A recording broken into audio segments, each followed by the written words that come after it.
Bismillahirrahmanirrahim. Assalamualaikum warahmatullahi wabarakatuh. Pemirsa Jember 1 TV yang dirahmati Allah, hari ini adalah hari yang bahagia. Saya Pia Mediana berkesempatan untuk membersamai Anda dalam program acara Sobo Pondok. Seperti dalam episode-episode sebelumnya, di mana melalui program ini kita akan belajar bersama mengenai dunia pendidikan di pondok pesantren. Dan seperti kita ketahui bersama bahwasanya di Jember merupakan kabupaten dengan pondok pesantren terbanyak di Jawa Timur. Sejumlah 611 pondok pesantren berdiri dengan memiliki ribuan santri. Kali ini saya berkesempatan untuk mengajak pemirsa sekalian mengunjungi ataupun mendatangi pondok pesantren di Kecamatan Rambipuji, yaitu Pondok Pesantren An-Nur HA.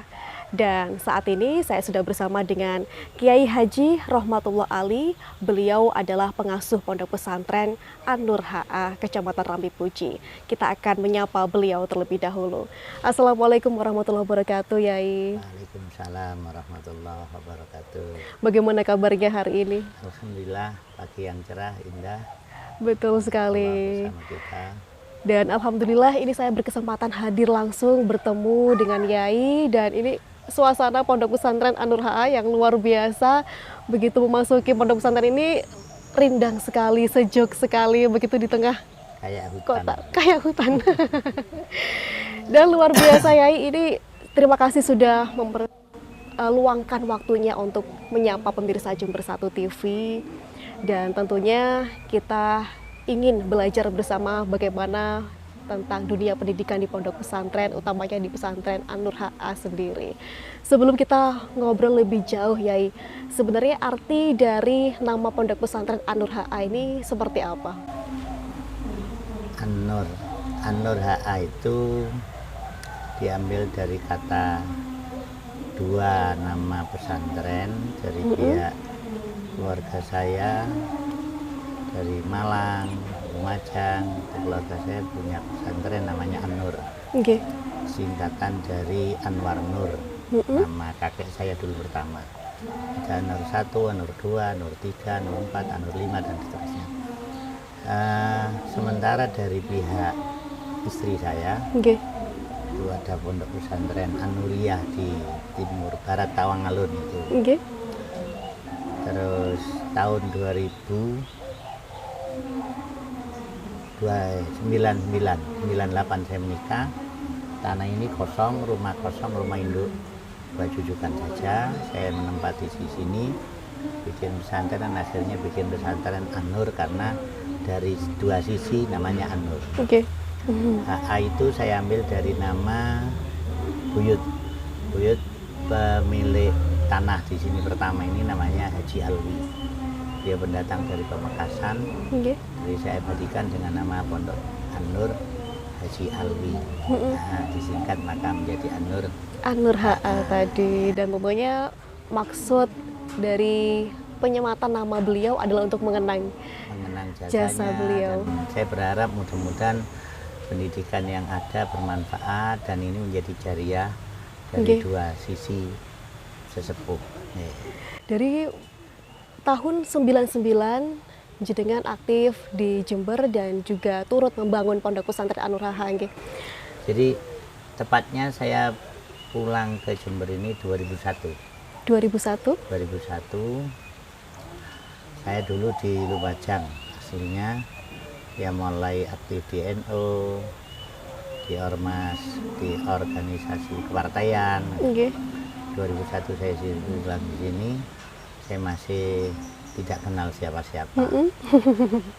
Alhamdulillah tahun 2002 akhir, kira-kira begitu, ada santri pertama dari Lampung dan mana ya, bahasa Kiye itu dari Jawa Tengah bagian barat.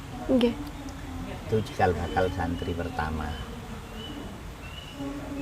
Nah, mulai saat itu akhirnya bertambah 2, 3, 4, 5.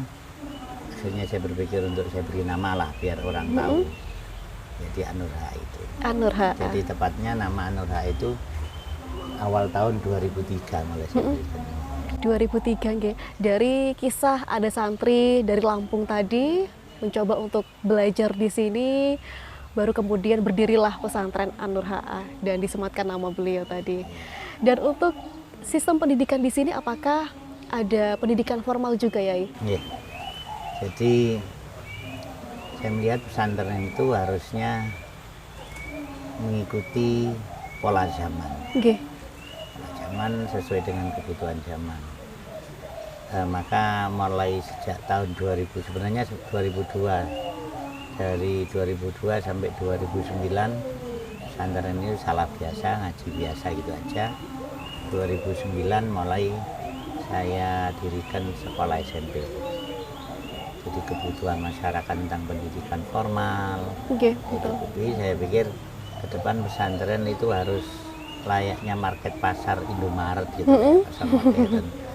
Yang orang mau beli apa saja Tersedia ada, semua. semua pendidikan. Ini dalam rangka persiapan itu. Persiapan. Dan untuk fasilitas pendidikannya sudah ada dari jenjang SMP, kemudian dan MA. hingga MA, nggih. Ya. Tidak SMP terus SMA. Nggih. Tapi SMP dan MA. Dan MA tadi. Dan Yai, untuk aktivitas santri sendiri selain bersekolah tentunya ditempa dengan pendidikan-pendidikan agama. Dan untuk jadwal mereka belajar tentunya lebih dari orang-orang umum biasa kayak di luar sana, utamanya siswa-siswa yang belajar di sekolah umum, nggih. Kalau istilahnya makan melukek-melukek. Melukek-melukek. Jadi mulai bangun. Nggih. Mulai bangun 3:30. Kalau sekarang kan subuhnya jam 4. Nggih. 3:30 sudah harus Terjaga semua. di musola. Nggih. Persiapan sholat subuh. Habis sholat subuh, anak-anak itu ngaji Quran sampai 5:30. Untuk yang sudah kelas aliyah 5:30 itu kita lanjutkan dengan ngaji tafsir sampai jam 7. Okay. Untuk anak yang kelas SMP ya persiapan mandi-mandi, sarapan gitu ya.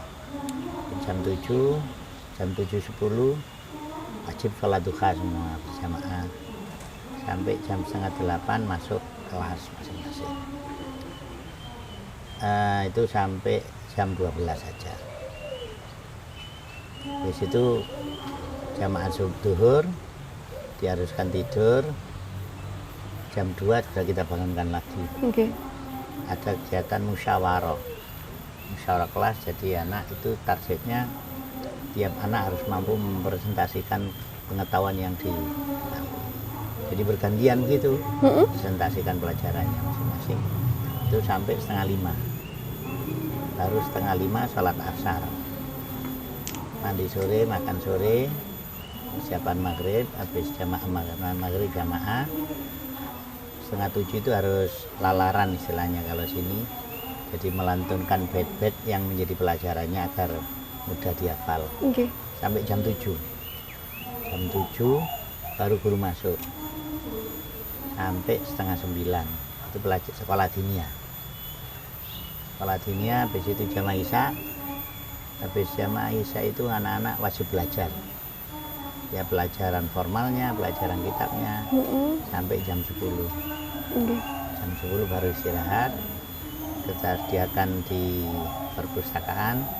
Anak yang mau belajar silakan kita batasi sampai jam 1. Okay. Yang lainnya jam 11:30 yang tidak belajar harus tidur. Harus gitu. tidur, Masya Nanti Allah. dibangunkan lagi, Okay. itu berikutnya. Dan ada hal yang menarik tadi ya, terkait dengan kegiatan musyawarah atau mengulas kembali pelajaran yang sudah diterima agar mudah diingat begitu dan tidak mudah lupa begitu. Okay. Dan itu menjadi esensi yang paling penting. Ya. Ketika kita tidak full belajar saja, tapi ada refresh kembali, evaluasi kembali, Kiai. Sekaligus memang kita biasakan pembelajaran aktif.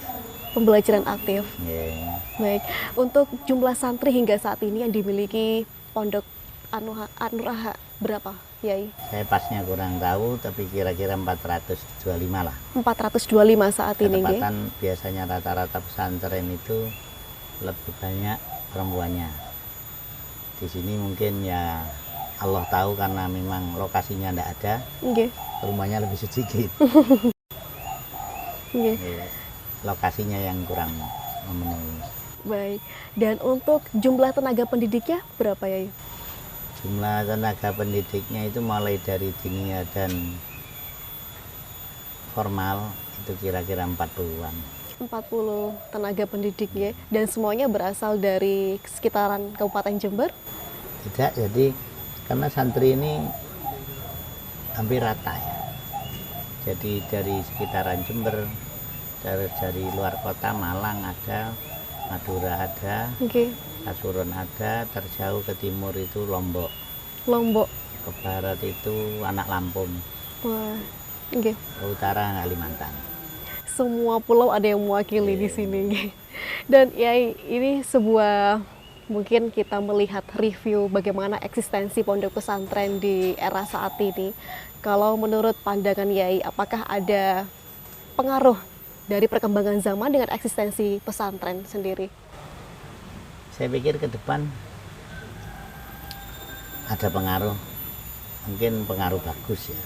Mm-mm. Jadi saya dulu beberapa tahun yang lalu ketika masyarakat lagi bingung anaknya harus sekolah kurang memperhatikan ngajinya. Oke. Saya kok punya firasat, saya yakin pada saatnya masyarakat tentang pendidikan mencapai titik jenuh pada pendidikan Mm-mm. formal yang kebendaan ya, menurut saya urusannya kebendaan. Dan itu sekarang sudah mulai. Semisal kalau dulu MI saja di tingkat Nabi Puji itu kelas 6 paling banyak itu 25. Oke. Sekarang sudah mulai 100. Jadi dulu yang ada berapa MI saya tanya. Dulu sekitar 2008 2009 Mm-mm. itu muridnya hanya 60 Mm-mm. sampai kelas 6. Sekarang sudah bisa 300 bahkan beberapa SD menyusut. Oke.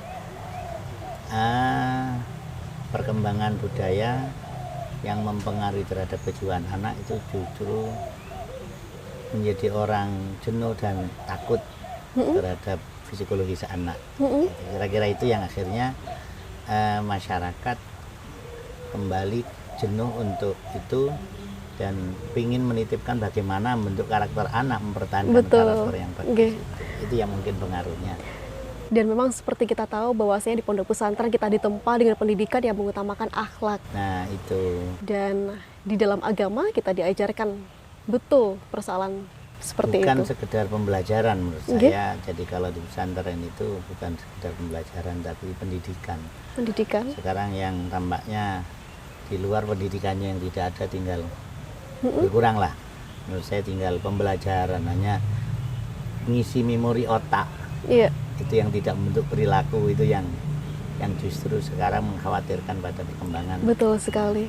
Informasi tanpa batas bisa diterima oleh siapapun, bahkan anak usia dini sudah bisa mengakses beragam informasi dari luar. Itulah sekalipun pesantren akhirnya dibatasi tentang informasi dengan cara anak terhadap HP dan pengaruh internet itu. Betul. Yang Namun itu tidak membuat anak menjadi gagap teknologi, ya. Semua ada batasan, semua ada porsi di pondok pesantren. Dan kira-kira ada penyaringan lah, mana yang bermanfaat dan mana yang membahayakan. Betul. Sebab setiap hal yang bermanfaat juga mesti membahayakan. Setiap yang membahayakan mesti mengandung unsur yang bermanfaat. Iya, betul bagaimana sekali. ini bermanfaat dan membahayakan bisa diseimbangkan untuk kebutuhan. Iya. Dan ini saya tertarik dengan konsep nuansa alam yang dibangun di Pondok Pesantren An-Nur Aha. Dan ini untuk konsepnya jenengan sendiri yang membuat? Yes, kita dan anak-anak santri saja. Dan untuk fasilitas-fasilitas di sini ada apa saja, Yai? Fasilitas semacam?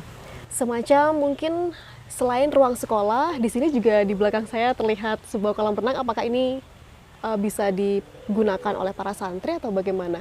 Nggih. Ya keterbatasan fasilitas Mas Yani, ini masih saya pikir saya masih darurat. Eh, Olahraga yang kita persiapkan hanya sebatas ini, untuk renang 1 minggu 1 kali perempuan dan terus untuk laki-laki itu spesialnya pencak silat, Nggih. terus untuk perempuan yoga. Ada yoga juga nggih.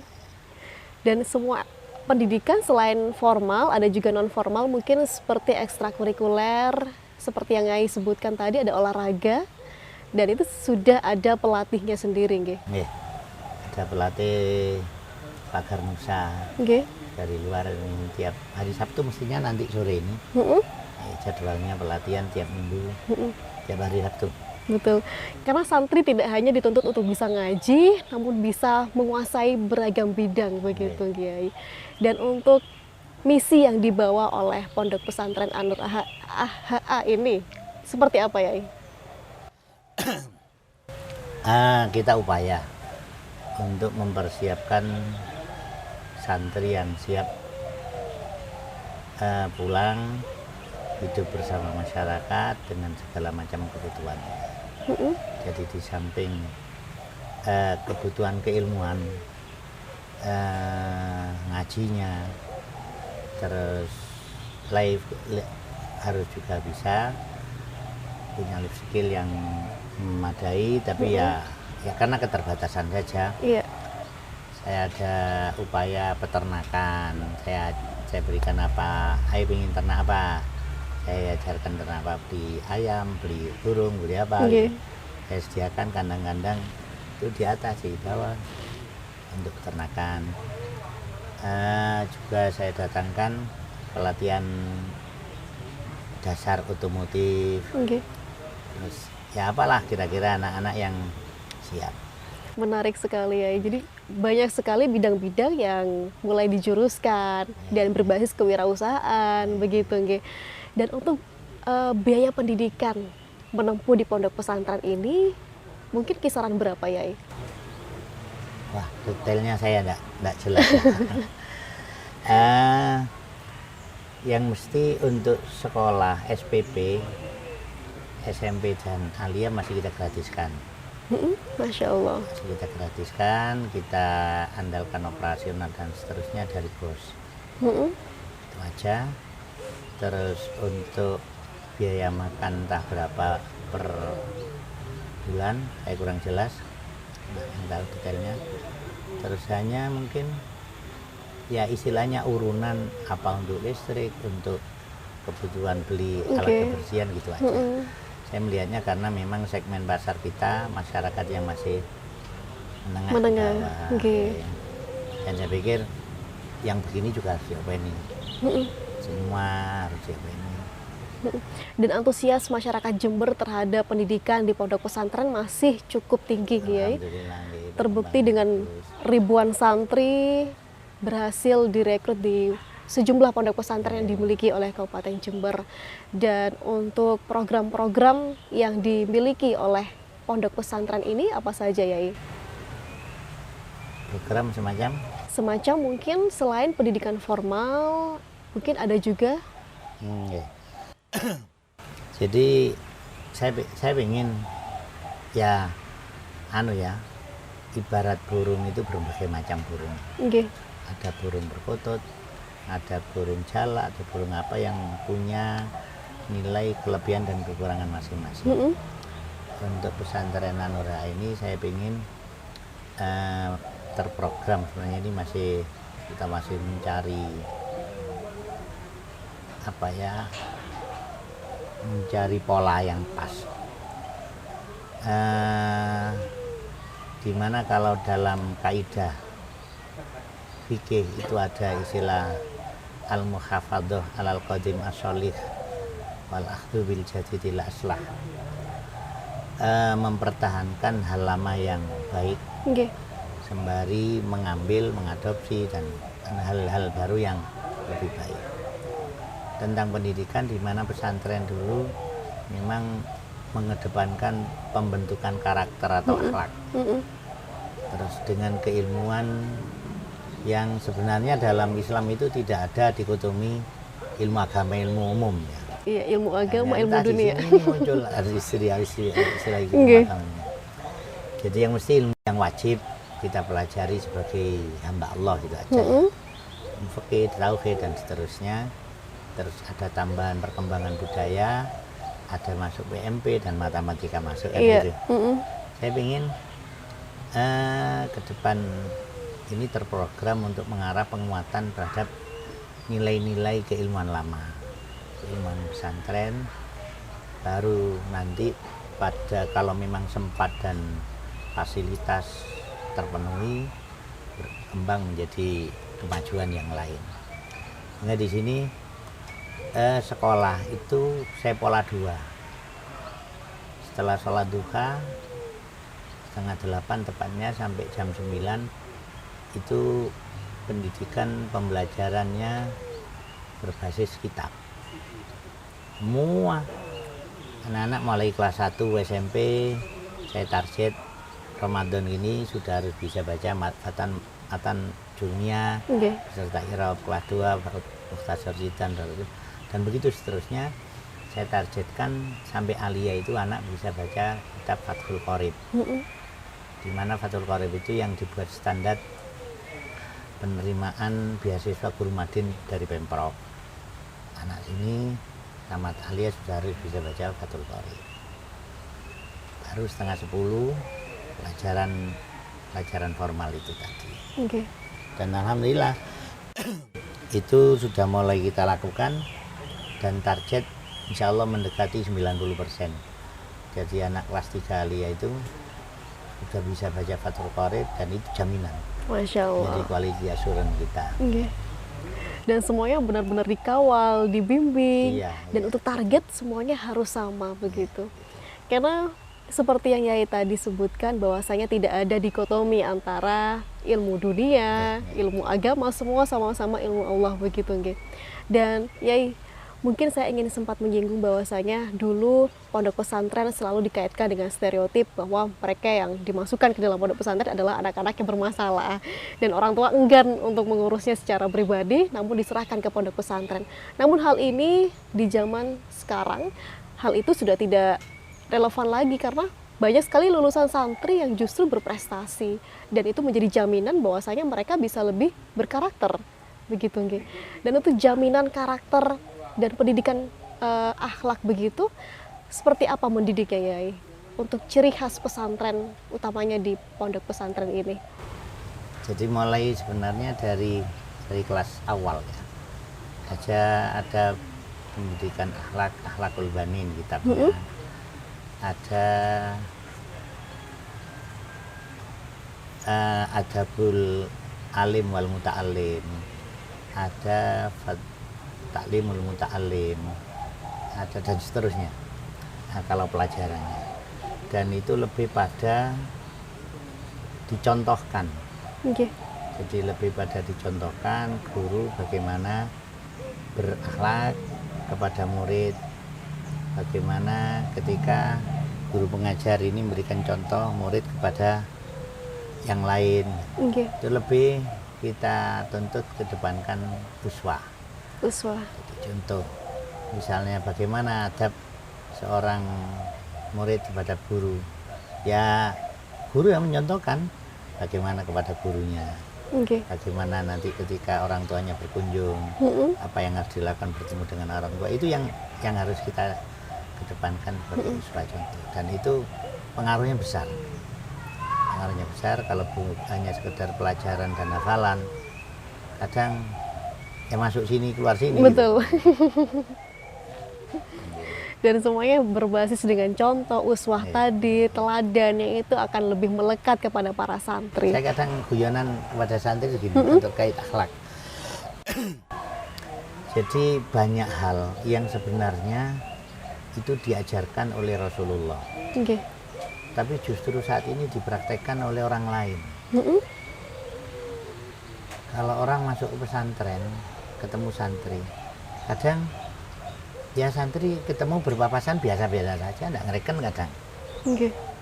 Tapi bagaimana kalau kita masuk ke Indomaret atau ke bank. Heeh. Satpam yang dulu songar, Nggih. itu ketika ada orang masuk, menyapa dulu, membukakan pintu. Assalamualaikum, ada yang bisa saya bantu dulu. Bersikap Ini kok begitu akhlak ramah. yang dimiliki oleh justru yang melakukan satpam gitu. Nggih. Itu saya sering guyon kan pada santri. Padahal kata Nabi, innama bu'istu liutamima makarimal akhlak. Saya ini diutus untuk menyempurnakan akhlak. Tapi kok prakteknya justru satpam ya. Kok santri kok malah gitu. Ini yang saya tekankan sering kali pada guru. Sehingga guru itu harusnya memberikan contoh lah sebisa mungkin. Andaikan guru itu satpam yang berikan contoh atau pembuka pintu di Indomaret, Iya. kan selesai. Iya. Gurunya yang begitu dulu, muridnya kan tidak kira akan berani untuk tidak begitu. Betul.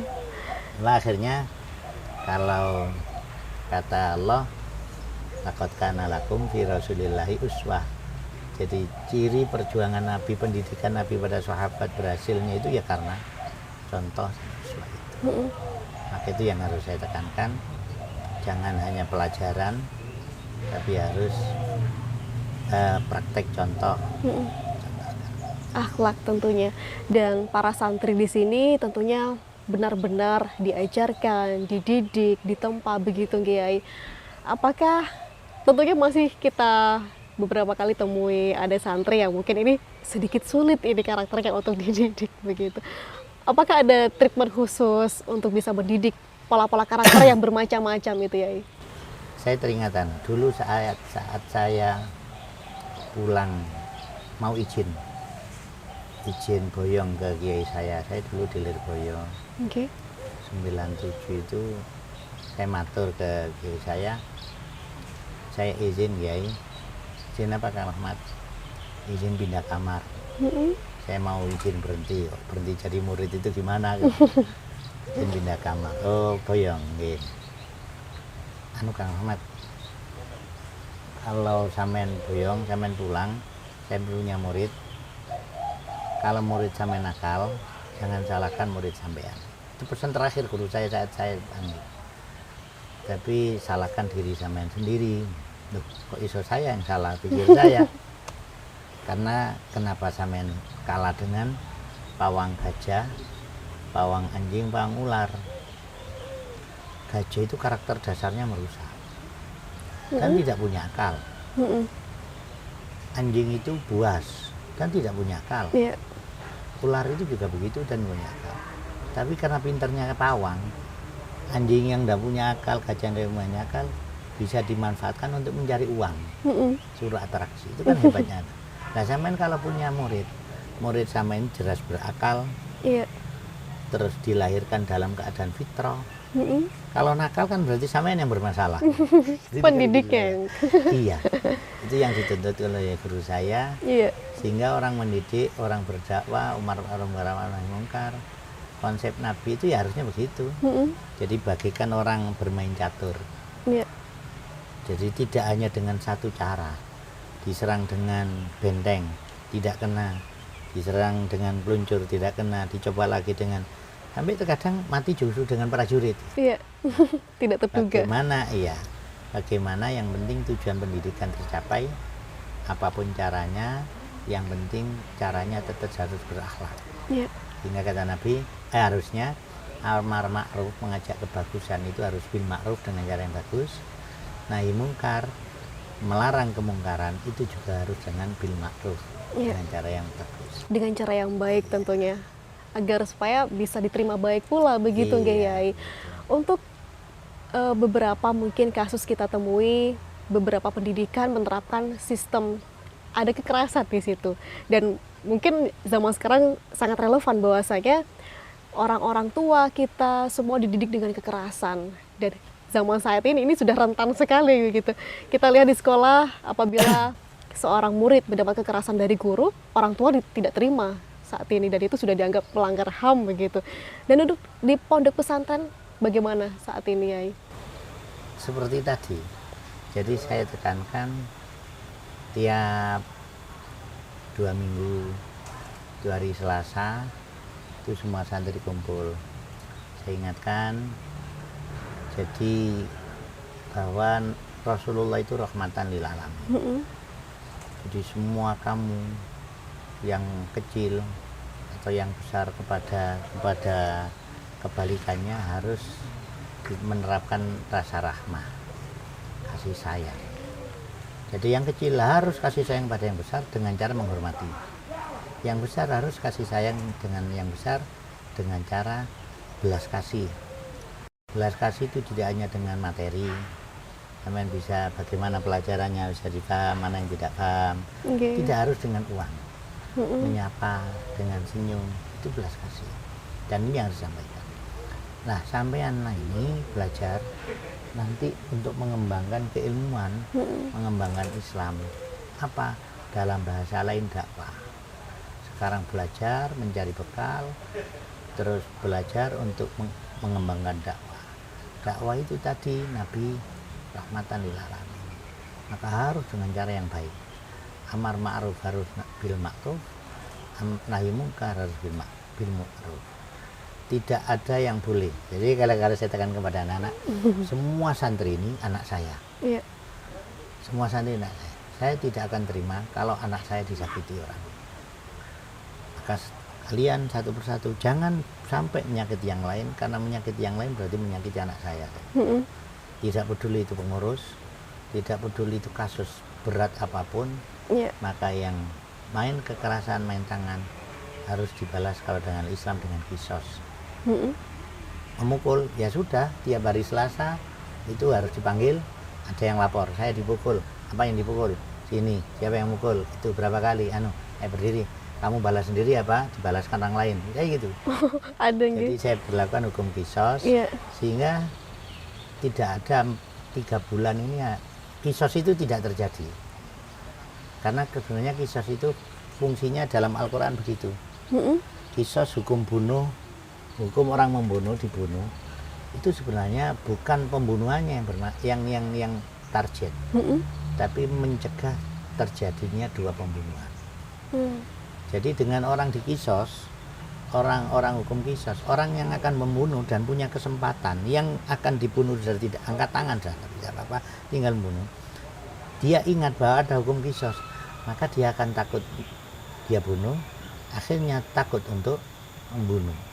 Maka 2 nyawa yang diselamatkan. Saya juga begitu, saya praktekkan. Ada hukum kisos, pukul dibalas dengan pukul. Orang yang anak yang besar yang memukul itu mikir, kalau saya memukul, saya akan dibalas pukul juga. Akhirnya tidak jadi memukul. Ini dalam 4 bulan ini. Kalau setelah saya, siapa yang mungkin yang kecil ada yang pernah dipukul, ada yang dimain tangani, yang ngacung, lapor. Tidak ada yang Jadi justru dengan begitu, maka akan selamat 2 pribadi, tidak sampai terjadi kekerasan. Sebuah cara yang cukup efektif begitu, Yai. Dan Yai, ini ada sebuah nilai yang mungkin menjadi ciri khas seorang santri, bahwasanya mereka yang sudah lulus bahkan keluar dari pondok pesantren tidak terputus hubungannya dengan guru-guru mereka, begitu. Bahkan sering berkunjung ke pondok pesantren, menginap, sowan, begitu. Dan ini tidak terjadi di para siswa yang bersekolah di sekolah umum biasa atau lembaga pendidikan lainnya. Hal itu bisa ada dan terpatri di para santri karena atas dasar apa, Yai? Jadi kalau saya ceritakan ke santri, di dalam pelajaran akhlak sendiri tidak ada kata bekas santri. Begitu juga tidak ada bekas guru. Jadi yang saya tekankan di konsep pesantren, di pemikiran para kiai, itu tidak ada bekas murid, tidak harus bekas santri. Santri macam apapun, nakal bagaimanapun, terutama kalau di sini tidak terjadi pengusiran. Tidak ada, Tidak ada yang namanya pengusiran. Jadi sebab saya mulai dari awal dengan istri saya itu saya ajak untuk berikrar. Semua santri yang dititipkan ke sini, itu orang tuanya titip, itu adalah anak saya, bukan hanya sekedar santri. Kalau anak nakal itu kan ya biasa namanya anak nakal. Maka ya harus orang tuanya yang bisa jangan sampai boleh nakal terus dianggap bukan anak kan repot. Nggih. Nah ini makanya harus ditekankan dalam pikiran kita bahwa ini bukan hanya sekedar santri, tapi anak. Sehingga kalau anak tidak ada mantan anak, juga tidak ada mantan santri. Iya. Nah dengan begitu ada sambungan imbal balik secara batin mungkin, cara tidak langsung santri juga begitu ternyata. Tidak ada merasa mantan guru, bekas guru. Iya. Sehingga alhamdulillah di sini sekalipun pondok baru berapa, mungkin alumni juga sedikit, tapi untuk alumni terutama yang sekitar Jember ini itu tiap 2 minggu sekali untuk putra putri aktif mereka ngaji 2 minggu sekali, pengajian minggu saat alumni. Untuk alumni yang putra bahkan tiap malam Rebu itu ada, jadi masih nyambung terus. Masih nyambung terus, Masya Allah. Dan untuk kegiatan-kegiatan yang melibatkan wali santri, apakah ada juga ya di pondok ini? Terutama yang dekat saja. Saya ada rutinan kalau malam Senin wali santri dan masyarakat desa sini ke utara, pengajian rutin, ya diskusi. Kalau malam Selasa ada pengajian juga, wali santri dan masyarakat yang meluangkan waktunya. Terus malam Rebu itu alumni. Nah mereka secara mingguan terkumpul di situ. Terus mulai sejak tahun 2015 mungkin mereka punya inisiatif untuk kumpul bersama, doa bersama dalam bentuk sholawatan. Misalnya mulai tahun itu ada sholawatan majelis, sholawat Rasul itu rutin tiap bulan ketemu. Jadi yang mingguan itu ketemu di bulanan sholawatan. 1 tahun sekali doa bersama 40 malam gitu. Masya Allah. Itu nyambung. Jadi nyambung, ikatan batin itu tidak hanya terjadi antara guru dan juga murid, namun juga dilibatkan wali santri yang ada di sini. Dan Yai, mungkin sebuah harapan yang Yai inginkan, target ke depan mengenai Pondok Pesantren An-Nur HA ini, bagaimana Yai? Dari sisi mungkin harapan Yai terhadap para santri dan perkembangan pondok ini, terutamanya. Kalau harapan, ya mudah-mudahan kabul. Saya ingin terus mudah-mudahan Allah berikan kemampuan langgengan untuk pesantren ini. Amin. Bermanfaat untuk Islam, bermanfaat untuk masyarakat. Ke depan mungkin kalau saya bisa berharap ibaratnya pesantren itu sebuah toko modern yang menyiapkan semuanya, segala kebutuhan tentang pendidikan, pembentukan karakter dengan segala modelnya untuk mempertahankan kemaslahatan zaman. Mungkin ada sembarang. Kalau sekarang mungkin jam, misalnya saya punya gambaran saja, insya Allah enak, tapi 7:30 sampai jam 9 itu sementara takhusus kitab. Mungkin ke depan ketika fasilitas dan baik tenaga atau anunya sudah terpenuhi, bisa mungkin dengan kebutuhan belajar 7:30 sampai jam 9 itu ada kelas bingkil, ada kelas komputer, ada kelas bahasa dan seterusnya. Kelasnya kelas itu konsepnya kok enak. Jadi saya berharap mudah-mudahan barokah. Amin. Dan terus langgeng, bermanfaat dengan segala macam kebutuhan masyarakat. Amin, Allahumma amin. Semoga apa yang dicita-citakan, diharapkan bisa terkabulkan dengan baik, amin, dan mendapat dukungan dari masyarakat Jember utamanya, Yai.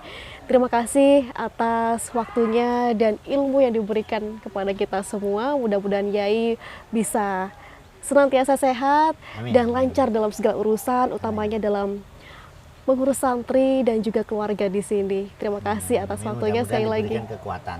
Amin. Yang mesti kekuatannya seperti dibilang guru saya itu. Jadi lek muridmu salah nawakmu, salah muridmu, salah ambil pawang gajah. Ada sebuah kesadaran di situ. Iya. Lah orang merawat anak satu saja kalau beling udah angkat tangan. Iya. Bagaimana kalau merawat anaknya orang banyak? Beling semua atau setengah saja yang beling, itu stres sudah. Nah ini yang mudah-mudahan saya diberikan kekuatan. Amin, Allahumma amin. Dan tentunya mereka-mereka yang selalu berjuang dalam agama, menegakkan kehidupan yang lebih baik, senantiasa diberkahi kehidupan yang baik tentunya, utamanya kepada Yai dan juga keluarga. Dan semoga tayangan ini bisa memberikan manfaat bagi kita semua. Pemirsa, sampai jumpa lagi dalam program Sobo Pondok berikutnya. Saya Pia Mediana, pamit undur diri. Semoga tayangan ini bisa bermanfaat bagi kita semua. Akhir kata, wassalamualaikum warahmatullahi wabarakatuh.